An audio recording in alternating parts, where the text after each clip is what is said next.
जय जवाहर, जय भीम, जय मूल निवासी साथियों।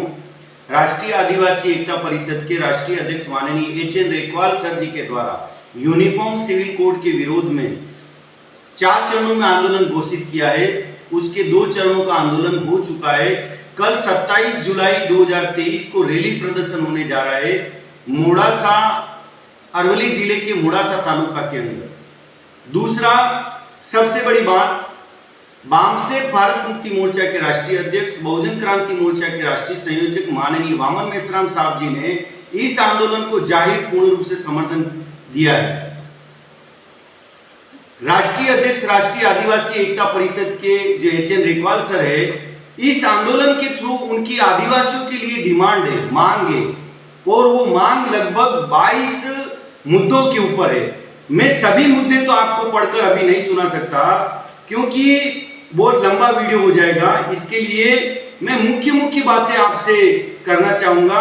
पहली बात तो ये कि जो मध्य प्रदेश के अंदर प्रवेश शुक्ला नाम के ब्राह्मण ने जो हमारे आदिवासी युवक के ऊपर पेशाब करके, बाथरूम करके जो संदेश दिया, ये बहुत घिनौनी हरकत है। और ये हरकत करने के इनकी जो हिम्मत है, उनको मालूम है कि देश के अंदर जो लोकतंत्र के 4 पिलर हैं, कार्यपालिका, न्यायपालिका, मीडिया और विधायिका, इन चारों पिलर के ऊपर ब्राह्मण और ऊंची तत्सम जातियों का कब्जा है।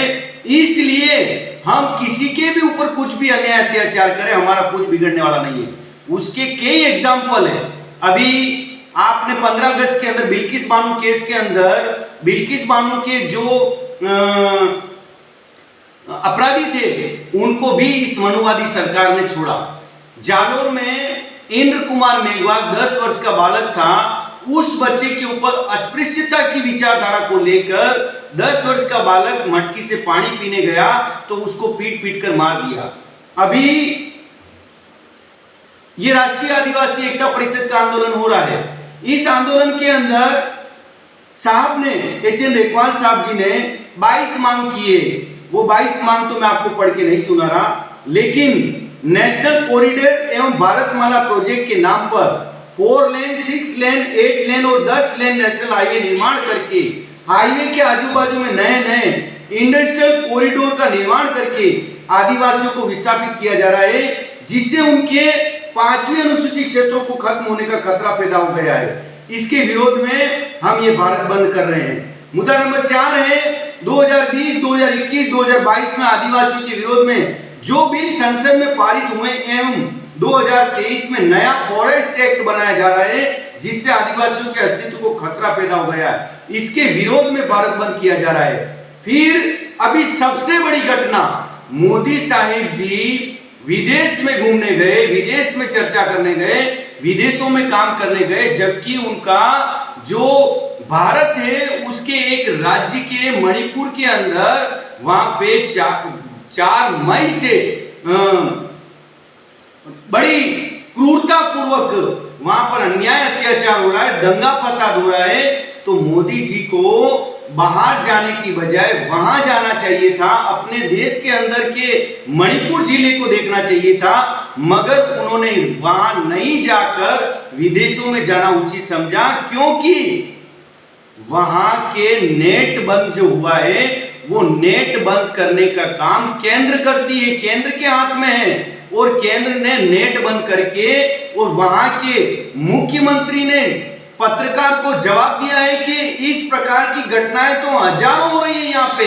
ये कोई बयान हुआ वहां के मुख्यमंत्री जी का, मगर ये इस प्रकार से कर रहे हैं क्योंकि इन लोगों को किसी प्रकार का डर नहीं है। 2004-2009 के अंदर कांग्रेस ईवीएम मशीन को लेके आई और उस ईवीएम मशीन के घोटाले सुब्रमण्यम स्वामी ने इकट्ठे करके सुप्रीम कोर्ट में लेके गए। जब सुप्रीम कोर्ट में मामला ईवीएम मशीन का गया तो आरएसएस और बीजेपी को मालूम पड़ा कि 2004 और 2009 में कांग्रेस ने घोटाले किए और सरकार बनाई। तो इसके बाद में आरएसएस और बीजेपी और कांग्रेस में गठबंधन हुआ कि 2004-2009 के अंदर आप लोगों ने घोटाला किया है, 2014 और 2019 के अंदर हम घोटाला करके सरकार बनाएंगे।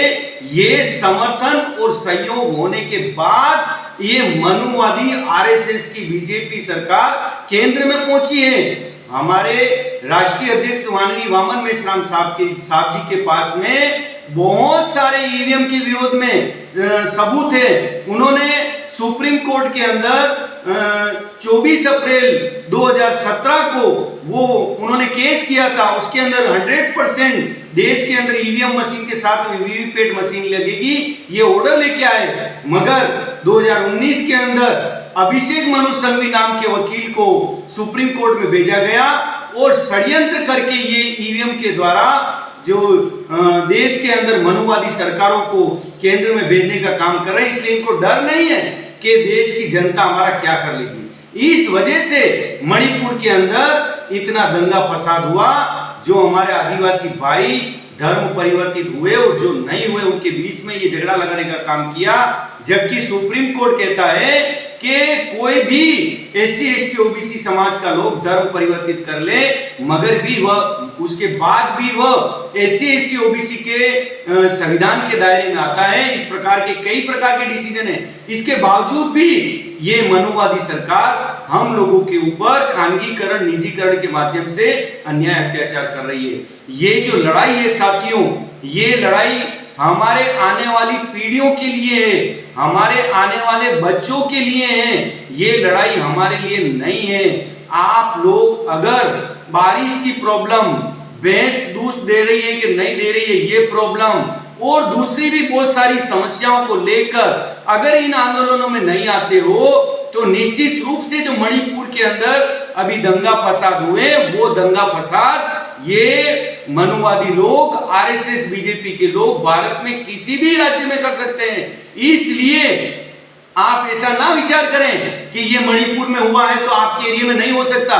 ये आपके एरिया में भी नेट बंद करके इस प्रकार के अन्याय अत्याचार कर सकते हैं। इसलिए साथियों, मैं एससी एसटी ओबीसी और धर्म परिवर्तित माइनॉरिटीज अल्पसंख्यक से निवेदन करता हूं कि जो राष्ट्रीय आदिवासी एकता परिषद ने आंदोलन 4 चरणों में तय किया, उसका तीसरे चरण का आंदोलन कल रैली प्रदर्शन है। उसके अंदर भारी संख्या के अंदर किसी भी समाज के, एससी एसटी ओबीसी और माइनॉरिटीज के किसी भी समाज के नाम से संगठन हो, आप अपने झंडे डंडे बैनर के तले इस रैली में आए और देश के अंदर एक आजादी की जो लड़ाई है उसके अंदर सहभागी बने।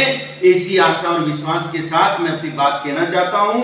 साथियों, प्रवेश शुक्ला राजस्थान के अंदर, इंद्र कुमार मेघवाल हरियाणा के अंदर, जुनैद और नासिर ऐसे, और अभी हमारी आदिवासी बहन का जो हालत इन्होंने की है वो तो एक वीडियो आया है। ऐसे कई प्रकार के हैं। हमारे लोगों की जो उनकी जो लाशें पड़ी हुई हैं उनको उठाने वाले लोग नहीं है। इस प्रकार का इन्होंने माहौल बनाया नेट बंद करके, और नेट का सिस्टम केंद्र के हाथ में है। ऐसा वामन मेश्राम साहब जी ने देश के अंदर अपने वीडियो में बताया है। इसलिए जागो एससी एसटी ओबीसी माइनॉरिटी अल्पसंख्यक जागो, और भारत मुक्ति मोर्चा, बहुजन क्रांति मोर्चा, बामसेफ के राष्ट्रीय अध्यक्ष माननीय वामन मेश्राम साहब और राष्ट्रीय आदिवासी एकता परिषद के एचएन रेखवाल साहब, राष्ट्रीय पिछड़ा वर्ग मोर्चा के राष्ट्रीय अध्यक्ष माननीय चौधरी विकास पटेल, इन लीडरों को मजबूत कर इस व्यवस्था परिवर्तन करने के अंदर हमको साथ सहयोग करोगे, ऐसी आशा और विश्वास के साथ मैं अपना वीडियो समाप्त करता हूं। आप सभी साथियों ने मेरी बात को ध्यानपूर्वक सुना, उसके लिए धन्यवाद, आभार। जय भीम, जय मूल निवासी साथियों, जय जोहार।